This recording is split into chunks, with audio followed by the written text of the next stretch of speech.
अस्सलाम वालेकुम दोस्तों। ताइवान का इशू इस वक्त इंटरनेशनल मीडिया पर बहुत गर्म है। क्या ताइवान दूसरा यूक्रेन बनने जा रहा है? क्या ताइवान और चीन की जंग करवाकर अमेरिका साइड पर हो जाएगा, जैसे अमेरिका यूक्रेन की बारी में हुआ? यूक्रेन ने सीना चौड़ा किया हुआ था कि देख लेंगे रूस को। यूरोप और अमेरिका इसके साथ खड़े हैं। यूक्रेन ने फिर दे दी एप्लीकेशन नेटो में शमूलियत की और इस तरह दोनों ममालिक में जंग शुरू हो गई।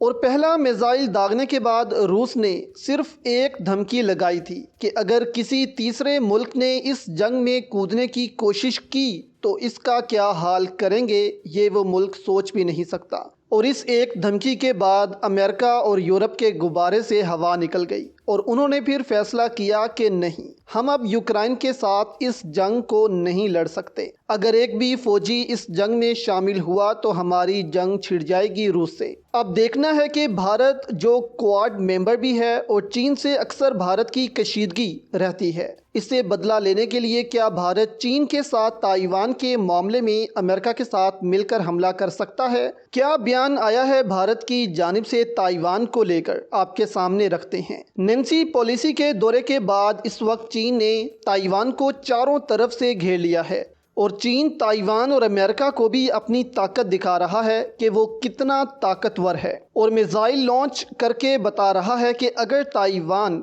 बास ना आया तो ये मिसाइल ताइवान तक जाएंगे। और आज तो एक मिसाइल दोस्तों चीन ने ताइवान की सरहद के पास भी गिराया है। अब देखें, ताइवान पर अगर चीन हमला करता है तो दो पॉसिबिलिटीज़ होंगी। एक तो ये कि सब पीछे हट जाएंगे और चीन ताइवान पर कब्जा कर लेगा, और दूसरा ये कि अमेरिका खित्ते के ममालिक को इंगेज करके चीन के खिलाफ और इनके साथ मिलाकर चीन पर हमला कर देगा। जैसे कि आप कह लें कि ये जंग चीन के लिए टू फ्रंट वॉर भी हो सकती है। वो ऐसे कि अगर जंग शुरू होती है तो अमेरिका भारत के साथ मिलकर भारत की साइड से चीन पर हमला आवर हो सकता है, और दूसरा अमेरिका जापान कोरिया इस साइड से इन ममालिक के साथ मिलकर हमला कर सकता है चीन पर। और अगर ऐसा हुआ तो वर्ल्ड वॉर 3 शुरू हो जाएगी और रूस फिर चुप नहीं रहेगा, क्योंकि देखें, जंग लड़ना आज के दौर में इतना एक्सपेंसिव हो चुका है। अब ये नहीं कि आपने तलवारें लेकर हमला कर देना है। अब बिलियन ऑफ डॉलर्स के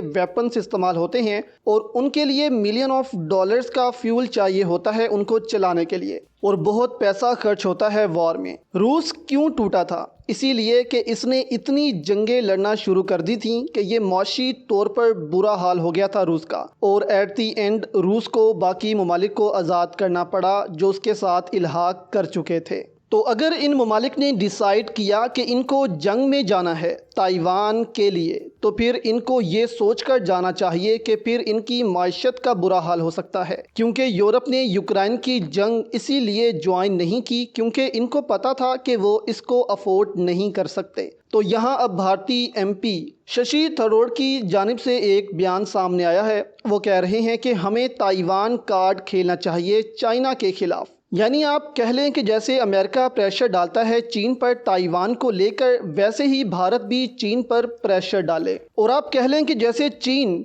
भारत को ट्रू फ्रंट वॉर की धमकियां लगाता था कि चीन के साथ साथ पाकिस्तान भी भारत पर हमला करेगा, इसी तरह भारत भी अब टू फ्रंट वॉर की धमकी लगा सकता है चीन को। जैसे कि अगर हमारे इलाकों पर चीन ने मुदाखलत की तो भारत भी जंग छेड़ देगा और फिर एक जंग ताइवान की जानिब से भी चीन पर मुसल्लत कर दी जाएगी। तो इस तरह वाकई भारत चीन पर प्रेशर डाल सकता है।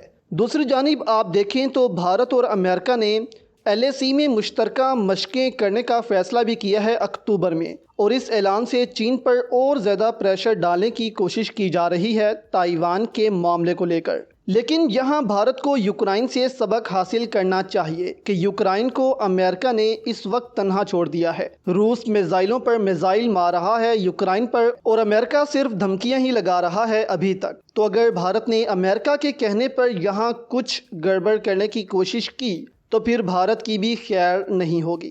हाँ, मिलिट्री ड्रिल्स अगर भारत करता है तो इसमें कोई हर्ज नहीं, हर कोई करता है। LAC पर भारत करेगा, चीन गुस्सा करेगा, उसके बाद हालात फिर नॉर्मल हो जाएंगे। लेकिन अमेरिका के कहने पर अगर चीन से जंग छेड़ दी भारत ने تو بھارت کے لیے پھر بہت برا ہوگا۔ امریکہ اس کی مدد کو کبھی نہیں آئے گا اور بھارت کا حال پھر گلوان ویلی جیسا ہوگا۔ گلوان ویلی میں جو ہوا تھا وہ بھارت کو ابھی تک یاد ہوگا۔ اور دوسرا، ویسے بھی روس بھی کبھی بھارت کو چین پر حملہ نہیں کرنے دے گا، کیونکہ اب بھارت کا فیوچر بھی اسی خطے کے ممالک کے ساتھ ہے، نہ کہ امریکہ کے ساتھ۔ بھارت اگر اس خطے کے ممالک کے ساتھ چلے تو امن بھی رہے گا اور ترقی بھی رہے گی، نہیں تو صرف تباہی آئے گی۔ اور اگر پرسنٹیج دیکھیں کہ کتنے چانسز ہیں بھارت امریکہ کے لیے یا تائیوان کے لیے چین سے جنگ کرے، تو 80% چانسز ہیں کہ بھارت یہ جنگ نہیں لڑے گا اور نیوٹرل رہے گا اس معاملے میں۔